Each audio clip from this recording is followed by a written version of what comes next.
Hi there, it's Nicole for Fawn, and today I have a card featuring the new Party Animals stamp set and dies, which is this adorable stamp set with these 3 critters, and then there's a couple of birds and lots of great coordinating birthday images I've used quite a few of them here, but there are a bunch on this stamp or in this stamp set.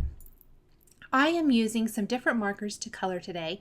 I have stamped my images on some Tim Holtz watercolor cardstock, and then I am using the Zig Clean Color Real Brush markers to color them in. I'm using a couple colors here, and then you can see they blend really nicely like watercolors do. These are really awesome, and they give you that watercolor look that is so fun and so popular. But I think this achieves it much, much easier, especially for people like me who struggle a little bit working with watercolors and getting the look that I want. This works wonderfully. I'm going to use just a little bit of that water detailer pen to blend out a little bit, adding a little touch of dark brown at the tips of the ears and then blending it out with my lighter, and then I've used a little bit of that light pink on the insides. I'll color in all the hooves with the dark brown. I love that I can get such a variation in look with just 3 colors for this particular image. I'm going to go ahead and stamp the rest of the images, or quite a few more images that I'm going to use for my card, and then start coloring the bear with a couple colors of gray. I am listing all of the colors that I'm using up in the upper left corner of the screen for easy reference. One thing I have been asked quite a bit is if these are all from a certain set. They are not. I did purchase these individually, so I could pick and choose exactly what colors I wanted.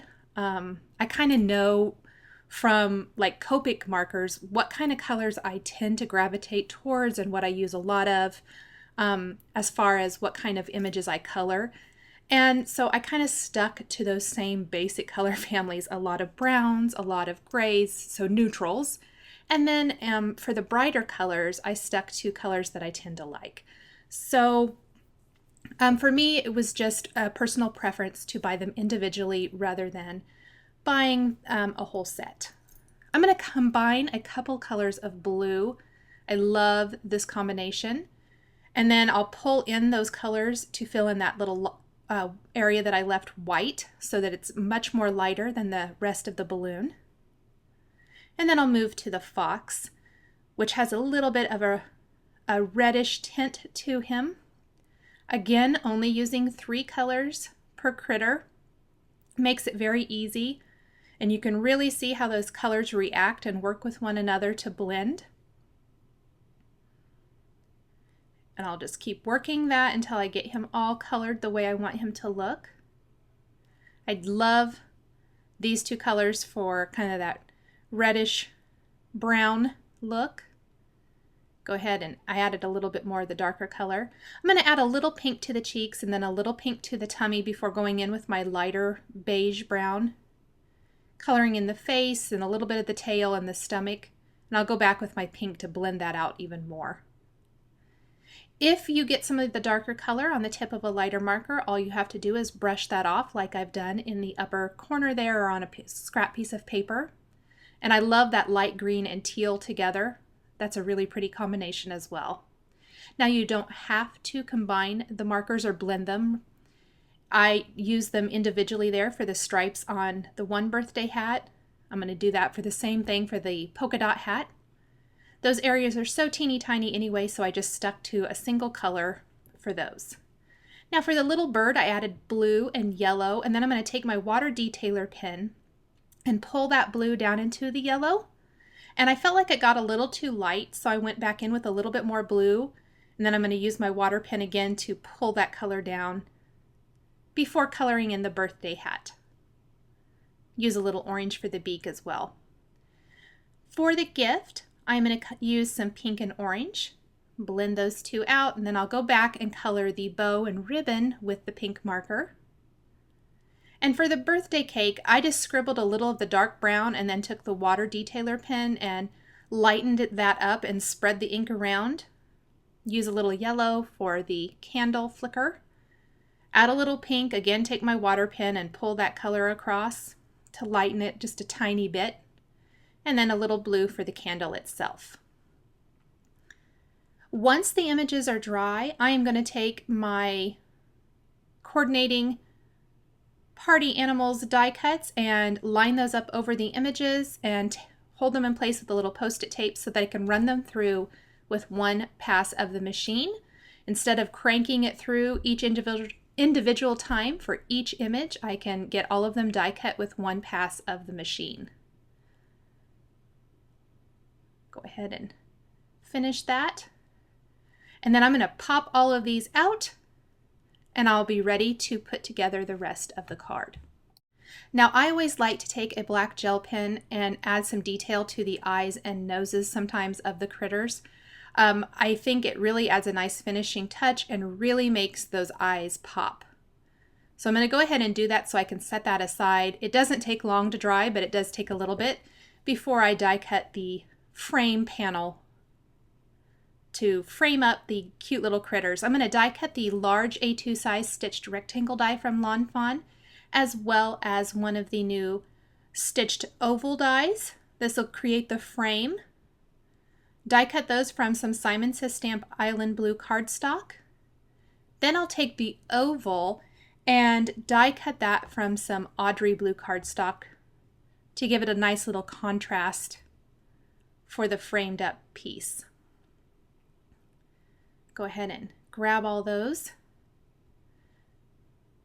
I'm going to stamp my banner for my greeting on some watercolor paper as well, using a banner die from the Bannerific stamp set.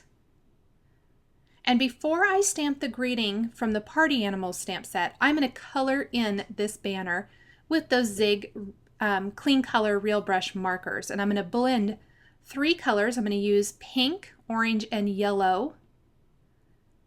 And I'll blend and blend those. Get that how I want it to look for a multicolored kind of ombre effect banner. Go ahead and color in all areas of this banner to make it really bright and fun. I thought since the frame itself is in shades of blue, I wanted to go away from that with the banner, but still make it really bright. Since the animals are all neutral, but everything they're holding is really colorful, or their party hats and the balloon and everything, I wanted the banner to be colorful as well. Now, if it needs a little more blending, which I really felt like it did, you can go ahead and use a paintbrush or a water detailer brush to blend those colors out even more. I'm only using a tiny bit of water here to blend those colors, get rid of any lines there might be. Once this is good and dry, and I did use a heat tool to zap that so it dried even quicker, I'm going to mask off the edges because my greeting is just slightly longer than the banner and I didn't want it to overhang, and stamp that greeting from the Party Animal stamp set. Remove my masks of the little post-it tape scraps, and I'll take the coordinating Bannerific die and die cut that banner from the watercolor paper. Once I have that, I am ready to put it all together. Go ahead and pop that right out. And that'll be a really fun, bright addition to the card.